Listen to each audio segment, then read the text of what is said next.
السلام علیکم ورحمۃ اللہ تعالی وبرکاتہ ومغفرتہ۔ دوستو، نماز کب قبول نہیں ہوگی؟ نماز جو آپ نے دیکھا ہے، پڑھا ہے، آپ غور کیجئے۔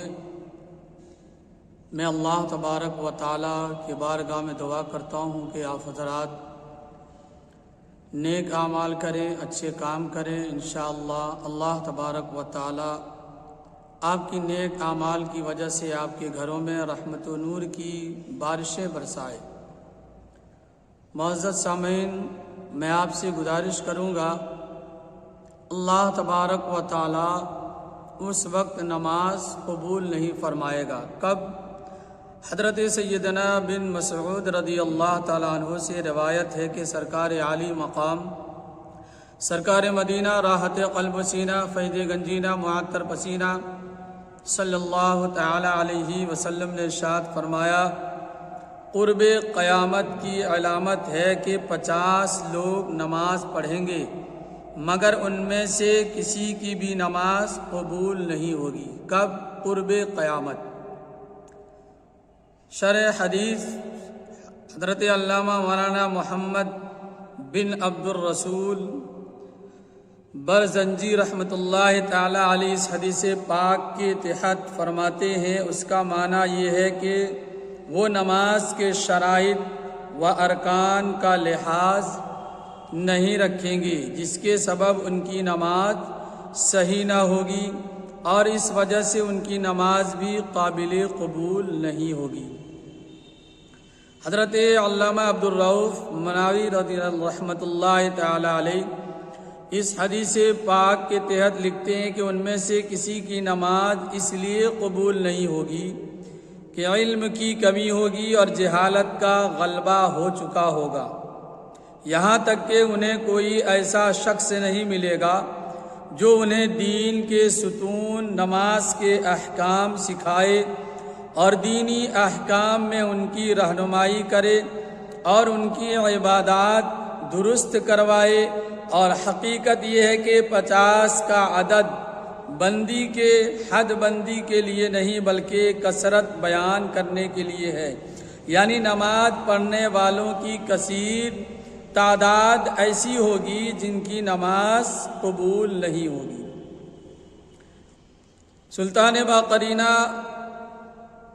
شہنشاہ مدینہ، قرار قلب و سینہ، فیض گنجینہ، معطر پسینہ صلی اللہ تعالی علیہ وسلم نے ایک دن صحابہ کرام رضوان اللہ تعالی علیہ اجمعین سے ارشاد فرمایا، دعا کرو اے اللہ ہم میں بدبخت و محروم شخص کو نہ رہنے دینا۔ پھر ارشاد فرمایا، کیا تم جانتے ہو محروم اور بدبخت کون ہے؟ صحابہ کرام رضوان اللہ تعالی علیہم اجمعین نے عرض کی، یا رسول اللہ صلی اللہ تعالی علیہ وسلم وہ کون ہے؟ تو فرمایا، نماز ترک کرنے والا، نماز کو چھوڑنے والا، نماز کے یعنی ذریعے سے یعنی اللہ تبارک و تعالیٰ کے پیارے حبیب صلی اللہ تعالی علیہ وسلم نے ارشاد فرمایا، جو شخص نماز چھوڑ دیتا ہے دین کے ستون کو گرا دیتا ہے۔ آج لوگ اپنی ہاتھوں کو فضا میں لہرا کر اور یعنی یہ نعرہ لگاتے ہیں کہ ہم مسلم ہیں اور ہم اللہ کے نام پر مر مٹنے والے ہیں، لیکن اسے پوچھئے تو وہ 5 وقت کی نماز ادا نہیں کر سکتا جو اللہ نے اس کے اوپر فرض کیا ہے، اور کہتے ہیں ہم اللہ والے ہیں، ہم اللہ سے پیار کرنے والے ہیں، ہم اللہ کے نیک بندے ہیں۔ حضرات محترم، آپ ذرا غور کریں اس بات پر کہ اللہ کے حبیب صلی اللہ تعالی علیہ وسلم نے فرمایا، وہ شخص کون ہے جو بدبخت ہے؟ وہ شخص بدبخت ہے، محروم ہے، یعنی کن سے بارے میں، کس کے بارے میں فرمایا؟ اللہ کے حبیب صلی اللہ تعالی علیہ وسلم نے جو نماز ترک کرنے والا ہے، نماز چھوڑنے والا ہے۔ اس لیے حضرات محترم میں آپ سے گزارش کروں گا، اپیل کروں گا، آج لوگ کہتے ہیں یعنی بڑے بگڑ گئے ہیں، بڑے نہیں بگڑے، لڑکے بگڑ گئے ہیں، لڑکے نہیں بگڑے، بڑے بگڑ گئے ہیں۔ اللہ کے حبیب صلی اللہ تعالی علیہ وسلم نے اپنے سفر میں جانے کا ارادہ فرمایا اور حضرت عقیل رضی اللہ تعالیٰ عنہ جو کہ حال فی الحال ایمان لائے تھے، حضرت عقیل رضی اللہ تعالیٰ عنہ وہ دیکھا میرے آقا صلی اللہ تعالیٰ علیہ وسلم نے، ان کے دل میں رہ رہ کر کے یہ خیال آتا تھا کہ ہم جو دین اپنائے ہیں وہ سچ ہے کہ نہیں ہے، اچھا ہے کہ نہیں ہے۔ تو اللہ کے حبیب صلی اللہ تعالیٰ علیہ وسلم نے حضرت عقیل رضی اللہ تعالیٰ عنہ کو سفر میں جانے لگے تو حضرت عقیل رضی اللہ تعالیٰ عنہ کو ساتھ میں لے لیا۔ عرض کرتے ہیں اے عقیل چلو میرے ساتھ، سفر میں جانا ہے۔ حضرت عقیل رضی اللہ تعالیٰ عنہ ساتھ چل جاتے ہیں۔ تھوڑی دور جانے کے بعد ادھر سے ایک شخص ہاتھ میں خنجر لیے اور اس کے آگے ایک جانور یعنی اونٹنی دوڑتی ہوئی بھاگی ہوئی چلی آ رہی ہے اور اس کا مالک اس کا پیچھے خنجر لے کر دوڑتا آ رہا ہے اور یہ مالک کہہ رہا ہے کہ آج رہے گا بانس نہ بجے گی بانسری، اسے آج قتل ہی کر دوں گا۔ اتنے میں پیارے آقا صلی اللہ تعالی علیہ وسلم سامنے آ گئے اور وہ جانور وہ اونٹنی فوراً میرے آقا صلی اللہ تعالی علیہ وسلم کے بارگاہ میں آ کر قدم مبارک پر گر جاتا ہے وہ جانور۔ اتنے میں اس کا مالک خنجر لے کر آ جاتا ہے۔ اللہ کے حبیب صلی اللہ تعالی علیہ وسلم نے ارشاد فرمایا کیا بات ہے، کیوں اسے دوڑا رہے ہو، کیوں اسے مارنا چاہتے ہو، کیوں اسے قتل کرنا چاہتے ہو؟ تو اونٹنی کے مالک نے کہا آپ نہیں جانتے ہیں، آپ مجھے چھوڑ دیجئے، یہ میرا مال ہے، میں اسے جو چاہوں کروں۔ حضرات محترم اللہ کے حبیب صلی اللہ تعالی علیہ وسلم نے ارشاد فرمایا آخر وجہ کیا ہے، آپ تو بتا سکتے ہیں، اسے مارنا کیوں چاہتے ہیں؟ تو اس شخص نے جواب دیا کہ میں اسے چارہ دیتا ہوں، میں اسے کھانا دیتا ہوں، میں اسے پانی دیتا ہوں، میں اسے تمام ضروریات کی چیزیں مہیا کرتا ہوں اس کے لیے، کس لیے کہ یہ میرا کام آئے، یہ میری بات کو سنے، میرا کام کرے۔ جب میں اسے چارہ دیتا ہوں، کھانا دیتا ہوں، پانی دیتا ہوں، ساری سہولیاتیں اسے دیتا ہوں، اگر یہ جانور میرے کام نہ کرے تو میں اسے رکھ کر کیا کروں گا؟ اس لیے میں اسے قتل کر رہا ہوں، میں اسے ذبح کر دینا چاہتا ہوں کہ ایسے جانور کو رکھ کے کیا فائدہ۔ اللہ کے حبیب صلی اللہ تعالی علیہ وسلم نے ارشاد فرمایا تمہارے بیان کو میں نے سن لیا ہے، اب اس جانور سے بھی کچھ پوچھ لیا جائے کہ آخر آپ کام کیوں نہیں کرتے، آپ اس کی حکم کیوں نہیں مانتے؟ تو اللہ کے حبیب صلی اللہ تعالی علیہ وسلم نے اونٹنی سے پوچھا، سوال کیا، اے اونٹنی بتا، تجھے یہ کھانا دیتے ہیں، پینا دیتے ہیں، سب کچھ دیتے ہیں، چارہ ڈالتے ہیں، سب کچھ تیرے لیے مہیا کرتے ہیں یہ شخص، تو اس کے بات کیوں نہیں سنتا؟ تو اس کی فرما برداری کیوں نہیں کرتی؟ اے جانور بتا، تو اس کی پیروی کیوں نہیں کرتا؟ تو اس کی باتوں کو کیوں نہیں مانتا؟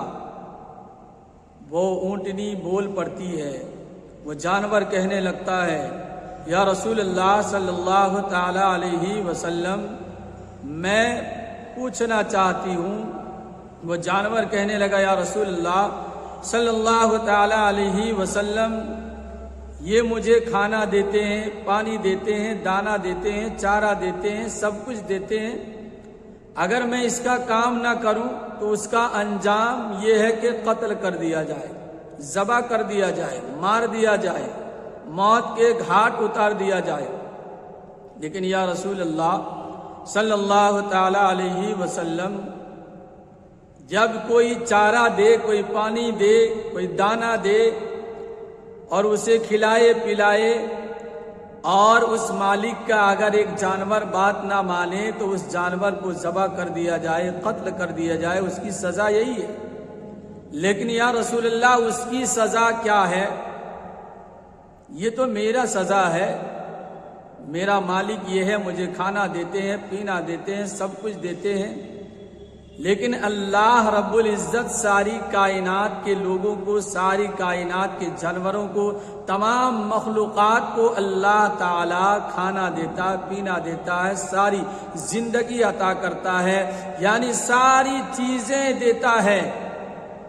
اگر اس کی نافرمانی کیا جائے تو اس کی سزا کیا ہے؟ میں اس کی بات نہ مانوں تو مجھے قتل کر دیا جائے، لیکن اللہ کی بات جو نہیں مانتا، جو ساری کائنات کا حاکم ہے، احکم الحاکمین ہے، رب العالمین ہے، ارحم الراحمین ہے، اس کی بات اگر کوئی نہ مانے اس کی سزا کیا ہے؟ میں اس کی بات نہیں مانتا تو مجھے قتل کر دیا جائے، لیکن یہ شخص فجر پڑھتا ہے تو ظہر غائب، عشاء پڑھتا ہے تو فجر غائب، یہ اللہ تبارک و تعالی اسے کیا نہیں دیتا؟ اللہ تعالیٰ نے اسے کیا نہیں دیا ہے؟ اس کی سزا کیا ہونی چاہیے؟ میری سزا تو یہ ہے کہ مجھے یہ کھانا دیتا، پینا دیتا، ہر چیز دیتا ہے، میں اس کی بات نہیں مانوں تو مجھے قتل کر دیا جائے، میری سزا یہ ہے۔ لیکن اس کی سزا کیا ہے جو اللہ رب العزت نے ساری نعمتوں سے اسے نوازا ہے؟ آخر یہ نماز کیوں نہیں پڑھتے؟ یہ فجر پڑھتے ہیں تو عشاء غائب، عشاء پڑھتے ہیں تو فجر غائب، اس کی سزا کیا ہونی چاہیے؟ حضرات محترم، اتنے میں حضرت عقیل رضی اللہ تعالیٰ عنہ کے دل میں جو بار بار خیال آ رہا تھا کہ یا رسول اللہ صلی اللہ تعالی علیہ وسلم، میں جس دین کو اپنایا ہوں وہ صحیح ہے کہ نہیں ہے؟ حضرت عقیل نے جب دونوں کی باتوں کو سنا، حضرت عقیل رضی اللہ تعالیٰ عنہ اللہ کے حبیب صلی اللہ تعالی علیہ وسلم کے قدم مبارک میں گر جاتے ہیں اور عرض کرتے ہیں یا رسول اللہ، یہ جانور ہو کر آپ کو پہچانتا ہے، یہ جانور ہو کر اللہ کو جانتا ہے، یہ جانور ہو کر اللہ ساری چیزیں سب کو دیتا، اس جانور کو پتا ہے، میں انسان ہو کر آپ کو پہچان نہ سکا، میں انسان ہو کر آپ کو میں آپ کو پہچان نہ پایا یا رسول اللہ صلی اللہ تعالی علیہ وسلم۔ تو حضرات محترم، اللہ کے حبیب صلی اللہ تعالی علیہ وسلم کے فرمانے علی شان کے مطابق ہمیں اور آپ کو اللہ تعالیٰ نے ہر نعمتوں سے نوازا ہے، ہر چیز عطا کی ہے، ہر چیزیں عطا کی ہے، تو ہمیں اور آپ کو اللہ کا کتنا شکریہ ادا کرنا چاہیے۔ لہذا میں آپ سے گزارش کروں گا ہر حال میں الحمدللہ اللہ کا شکر ہے ادا کرتے رہیں، آپ کی نعمتوں میں اضافہ پہ اضافہ ہوتا جائے گا۔ السلام علیکم ورحمۃ اللہ۔